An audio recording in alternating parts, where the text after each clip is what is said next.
जैसा कि असम्बलियों के इख्तिताम करीब है और सिंध असम्बली भी अगस्त की 13 तारीख को ख़त्म हो जाएगी, उस हवाले से एक आइनी प्रोसेस है कि वज़ीर आला को और अपोजिशन लीडर को आपस में मशावरत के बाद निगरान वज़ीर आला का तकर्रुर करना है।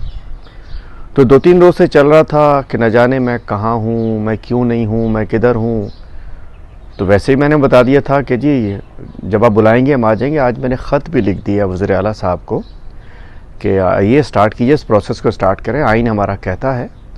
तो जब वो बुलाएंगे तो इंशाअल्लाह ये आइनी ज़िम्मेदारी पूरी अदा करने के लिए हम मौजूद हैं, मैं मौजूद हूँ।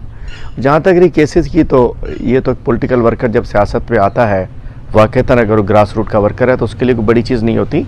इस सियासत ये जेल है, और मेरी ज़ात को तो मैं पहले आपको बताया भुगत चुका हूँ, तो मेरे लिए कोई इशू नहीं है। जेल से आना पड़े, बेल के बाद आना पड़े, हम इसको ज्वाइन करेंगे, चूँकि एक आइनी ज़िम्मेदारी है और ये बहैसियत अपोजिशन लीडर के मुझे अदा करनी है।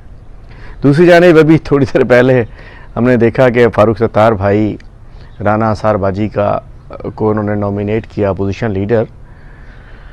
तो मैं कहना चाहूँगा कि अपोजिशन लीडर फ़ारूक भाई के MQM के नॉमिनेट करने से नहीं, सिग्नेचर चाहिए, एक अपोजिशन लीडर मेंबरान की एक वसी तादाद चाहिए, मेजॉरिटी चाहिए। और अगर राना बाजी को ज़रूर, मैं कहता हूँ बड़ी अच्छी शख्सियत हैं, मैं बड़ी कदर करता हूँ, बड़ी अच्छी चॉइस है बहैसियत शख्सियत के, राना बाजी हमारी बहनों की तरह हैं।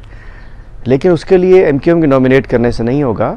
अपोजिशन लीडर मीन्स पूरे हिज़्ब इख्तिलाफ़ का लीडर होता है, और उसके अंदर अगर मतलूबा तादाद मिल जाती है तो ज़रूर मैं उन्हें वेलकम करूँगा। और अगर एक साइन कम रह जाए और उनके सिग्नेचर्स पूरे हो जाएं तो राना बाजी को मैं खुद अपना साइन करके दूंगा। मेरे लिए बहुत एहतराम है। इसमें मैं ये कहना चाहूँगा MQM को, फ़ारूक भाई को, कि हज़ारों ख्वाहिशें ऐसी कि हर ख्वाहिश पे दम निकले, बड़े निकले तेरे अरमान लेकिन फिर भी कम निकले।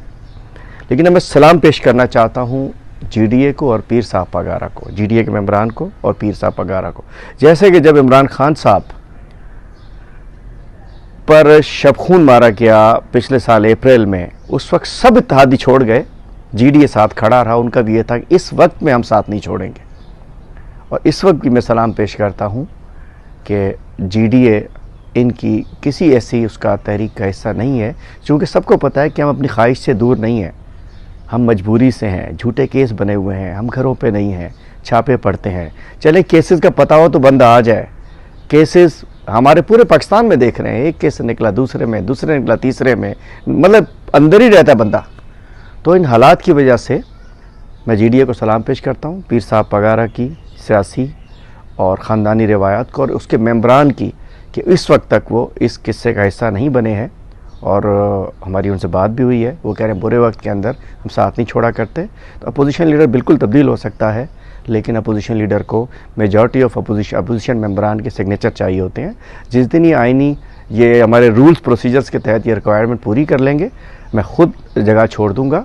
जब तक मुझे मेजॉरिटी का एतमाद हासिल है, मैं अपोजिशन लीडर हूँ।